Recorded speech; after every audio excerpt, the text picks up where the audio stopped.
So Johnny, 1-1 here in the end at Plough Lane. What's your views on the game? Bit of a scrappy game, to be honest. I think it was very stop-start.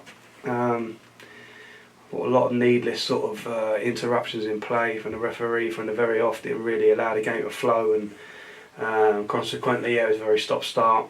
No sort of loads of quality in the first half. Certainly, bit of a stalemate.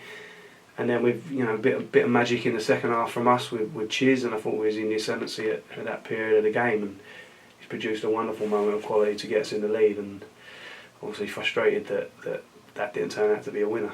Yeah. So a crazy 5 minutes after our goal, what were your views on firstly the red card?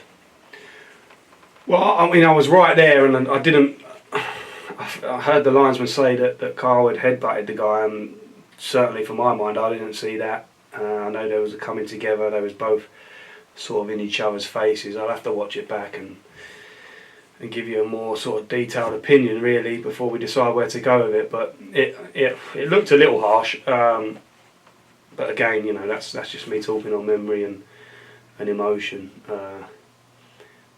The second bit of that crazy period is the one that really really tough to take, because I've seen the penalty back. I mean, I knew it at the time, but I've seen it back, and I think it's scandalous, to be honest. I think it's a ridiculous decision from the referee, especially in light of, we had probably a stonewall one at the other end turned down to bring it back to give us a free kick outside the box. So how that's an advantage, I'm not really sure.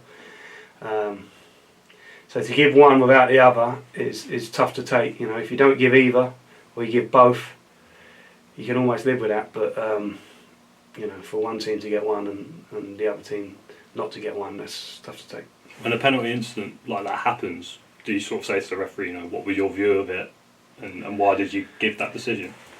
Well, you have to wait half an hour after the game, and we haven't had that opportunity, but it's sort of irrelevant at that stage, isn't it? It's done, and the game's affected, and you want to be here talking about your team and how they played, and hopefully how we, moment of magic has got us in the lead and we could see it through and get the 3 points. Instead, we're talking about a really hard-earned 1 point where we've had to battle because we've played 20 minutes with 10 men, and they got their tails up because they get a penalty that in my opinion they shouldn't have. So it's obviously conflicting emotions on the day, because I'm really proud of the performance and the way the boys stuck together, and I think earlier in the season perhaps we would have lost that, and it was all set up for us to lose it really with 10 men, and the fact that things sort of went against us in the game. So to see it through and get a point which we more than deserved, and I'm obviously really pleased with that too.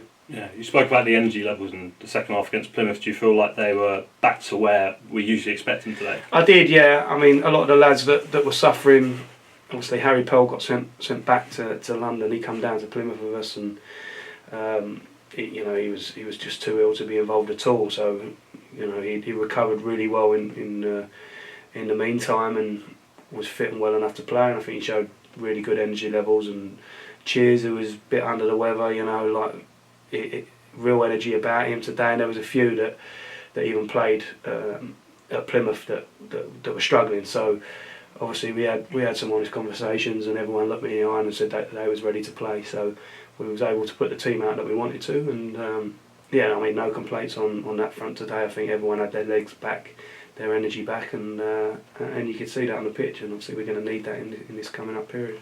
Just lastly, Paris McComa obviously absent again today. What's the latest on him?